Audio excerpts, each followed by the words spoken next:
All right, today on The Explainer, we are diving deep into the 2026 crisis between the United States and Iran. It's a standoff that has pushed these two countries closer to an actual conflict than we've seen in, well, decades. So, back in late January 2026, the whole world was on edge, and it really kicked off with this pretty stark warning posted on social media by then-President Donald Trump. This wasn't just another post. It signaled a huge shift in U.S. policy and, put the entire region on high alert. And look, this was not just talk. That warning was backed up by some serious muscle, the deployment of two full U.S. Navy carrier strike groups to the Middle East.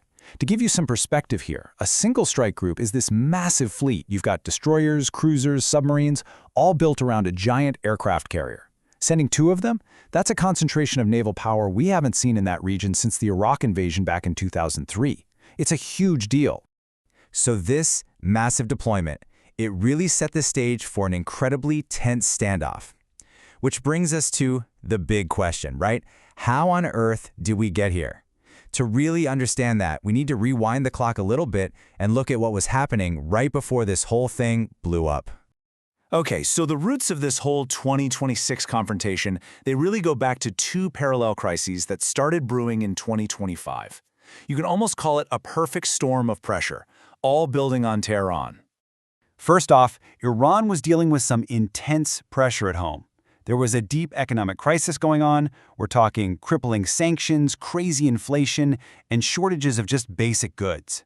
And all of that sparked this huge wave of protests all across the country. Now, what started as people being angry about the economy, it quickly spiraled into calls to overthrow the entire government. And the regime's response? It was brutal.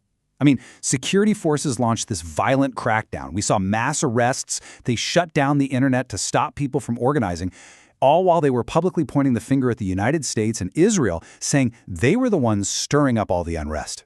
Now, what's so interesting about this timeline is how you can see these two pressures, the external and the internal, just crashing into each other. You see, back in mid-2025, the U.S. had already hit Iran's nuclear sites with some pretty devastating airstrikes. Tehran saw that as, a threat to their very existence.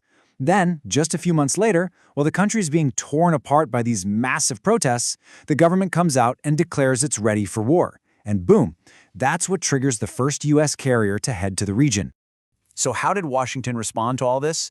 Well, with Iran looking vulnerable, the United States decided to go all in on a policy of maximum pressure. They were basically using this massive military deterrence to really amplify their political goals. And this slide really gives you a snapshot of that military imbalance. It's pretty stark. On one side, you have the U.S. with its just overwhelming naval and air power. But on the other side, Iran's strategy wasn't about matching them plane for plane.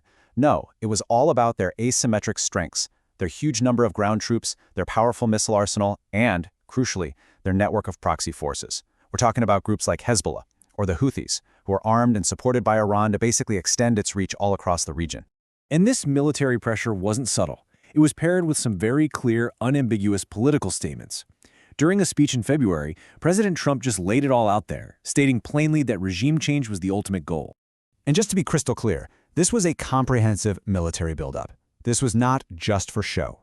You had the two carrier groups, the USS Abraham Lincoln and the USS Gerald R. Ford, backed up by a whole fleet of warships and submarines. And behind the scenes, you better believe, officials were looking at a full menu of options, everything from airstrikes to cyber operations. There are even reports that a strike could come before the end of February. So faced with this incredible pressure, how did Tehran react? Well, not by backing down. Instead, they went with a carefully calculated strategy of defiance. It was all designed to show the world, and especially Washington, that they would not be intimidated. Publicly, Iran's leadership just brushed off the American buildup, calling it psychological warfare. And as you can see from this quote from Supreme Leader Ali Khamenei, they were issuing their own defiant threats, basically warning that even the most powerful army in the world isn't invincible. And, their actions absolutely backed up that tough talk. This slide breaks down their multi-pronged response perfectly. Tehran ran its own military drills, they ramped up naval patrols in the super-strategic Strait of Hormuz, and they activated their regional proxies, who started making their own threats. It even got to the point of a direct confrontation, though it wasn't successful, when IRGC boats actually tried to seize a U.S.-flagged tanker. Okay, so this brings us to where things stood in late February 2026, a super tense, highly unstable standoff. The loud, overt threats might have died down a bit, but both sides were completely dug in and the whole world was just watching and holding its breath. So why the stalemate?